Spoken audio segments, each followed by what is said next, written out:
नमस्कार the labour में आप सभी का स्वागत है। मैं हूं जितेंद्र यादव। कोविड 19 और रशिया यूक्रेन वॉर, ये दो ऐसी घटनाएं हैं जो पूरी दुनिया को इकोनॉमिक रिसेशन के कगार पे लाके खड़ा कर दिया है।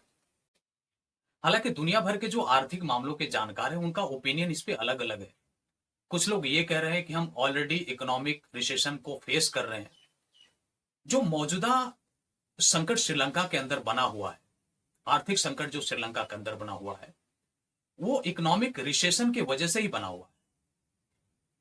कुछ लोग ये मान रहे हैं कि इकोनॉमिक रिसेशन इस साल के आखिर तक आ सकता है पूरी दुनिया भर में, और कुछ लोग ये मान रहे हैं कि अगले साल के शुरुआत तक इकोनॉमिक रिसेशन आ सकता है।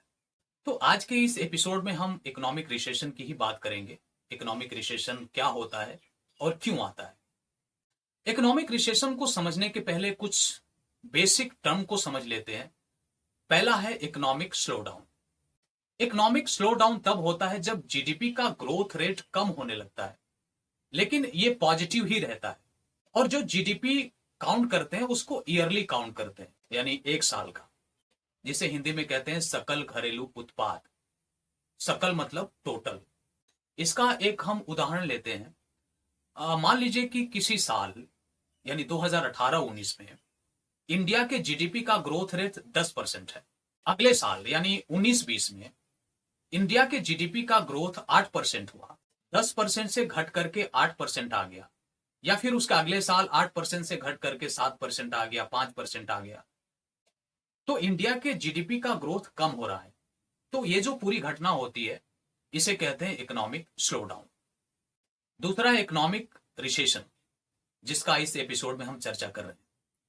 इकोनॉमिक रिसेशन तब होता है जब जीडीपी का ग्रोथ रेट माइनस में चला आता है और ये लगातार 2 क्वार्टर तक बना रहता है। 2 क्वार्टर यानी 2 तिमाही तक, यानी लगातार 6 महीने तक। तो इसे इकोनॉमिक रिसेशन कहते हैं। तीसरा होता है इकोनॉमिक डिप्रेशन। इकोनॉमिक डिप्रेशन वैसे तो रेयरेस्ट ऑफ रेयर ही देखने के लिए मिलता है। अगर इकोनॉमिक डिप्रेशन की बात करें तो जब से इंडस्ट्रियल एज शुरू हुआ पूरी दुनिया में, तब से लेकर के आज तक के हिस्ट्री में सिर्फ एक बार इकोनॉमिक डिप्रेशन आया, जिसे कहते हैं द ग्रेट डिप्रेशन ऑफ 1929। इसमें जीडीपी का ग्रोथ -15% चला गया था और ये लगातार 10 साल तक बना रहा। यानी इकोनॉमिक डिप्रेशन में जीडीपी माइनस में जब जाती है तो वो कई महीनों के लिए, कई सालों के लिए चली जाती है। अब बात इकोनॉमिक रिसेशन की। इकोनॉमिक रिसेशन क्यों आता है? इकोनॉमिक रिसेशन आने की 3 मेन वजह बताई जाती है, जिसमें पहला है ओवरहीटेड इकोनॉमी। इकोनॉमी ओवरहीटिंग तब होता है जब डिमांड और सप्लाई के बीच में बैलेंस बिगड़ जाता है। यानी जितनी डिमांड है लोगों की उतनी सप्लाई नहीं हो पाती है। अब इस कंडीशन में क्या होता है कि डिमांड ज्यादा है, सप्लाई कम है, तो जो प्रोडक्ट है उनकी कॉस्ट बढ़ने लगती है। और जब कॉस्ट बढ़ने लगती है, इसके साथ ही इन्फ्लेशन यानी महंगाई की शुरुआत हो जाती है, जिसका सीधा असर इकोनॉमी पे पड़ता है। दूसरा है एसेट बबल। बबल जैसा कि नाम से ही क्लियर है, बबल मतलब बुलबुला। जैसे पानी का बुलबुला आया, अचानक से उगता है, अचानक से फट जाता है, ऐसे इकोनॉमी में होता है।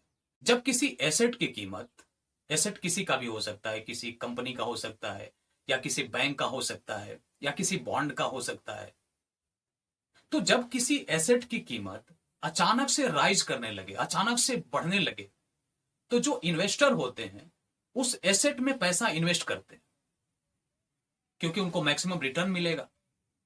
लेकिन एक पीरियड ऑफ टाइम के बाद उस एसेट की कीमत क्रैश हो जाती है, मतलब उसकी कीमतें अचानक से नीचे गिरने लगती हैं, जिसे कहते हैं बबल बर्स्ट।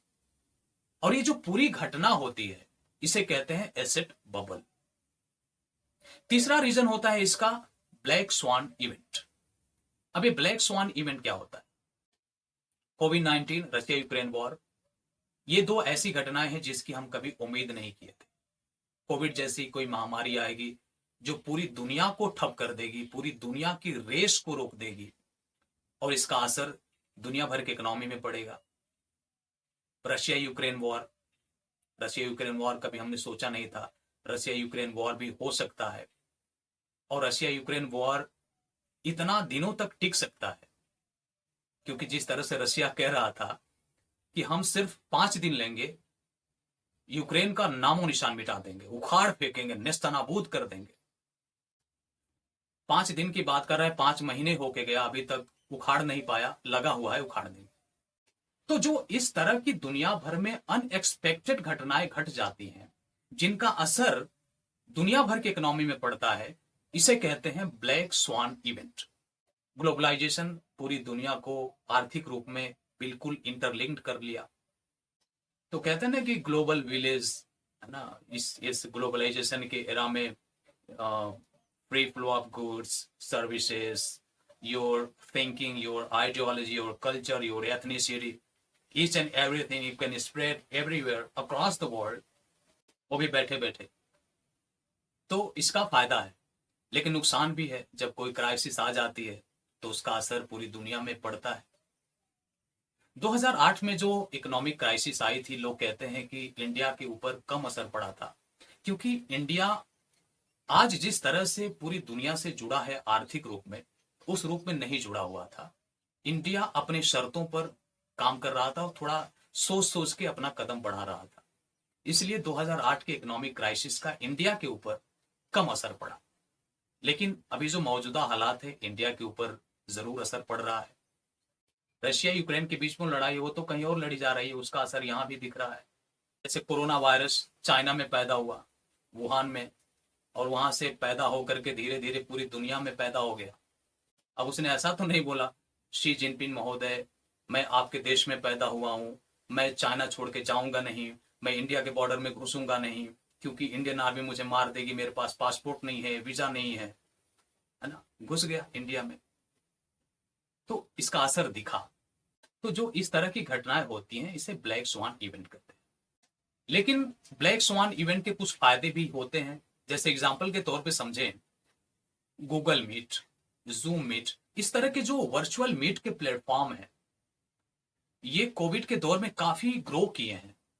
मुझे नहीं लगता कि कोरोना के पहले जितना आज के डेट में हम गूगल मीट को जानते हैं, जूम मीट को जानते हैं, उतना जानते थे। कम से कम मैं तो जानता ही नहीं था।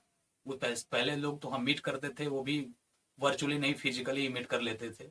लेकिन अब कोविड आने की वजह से थोड़ा सा, तो इसका फायदा भी है। दुनिया के किसी भी कोने में बैठा हुआ आदमी आपसे वर्चुअली बात कर सकता है। आपका इंटरनेट का चार्ज उतना ही लगेगा जितना आपकी कंट्री में लगता है। और एक रिक्वेस्ट है आप लोगों से, आप हमारे यूट्यूब चैनल को सब्सक्राइब कर लीजिए, बेल आइकन जरूर प्रेस कर लीजिएगा, वीडियो को लाइक कर दीजिएगा, शेयर कर दीजिएगा, और आपका मशवरा, जो हमारे बारे में आपकी राय है, जो थिंकिंग है, कमेंट बॉक्स में जरूर लिखें, भूलें ना। बहुत बहुत धन्यवाद।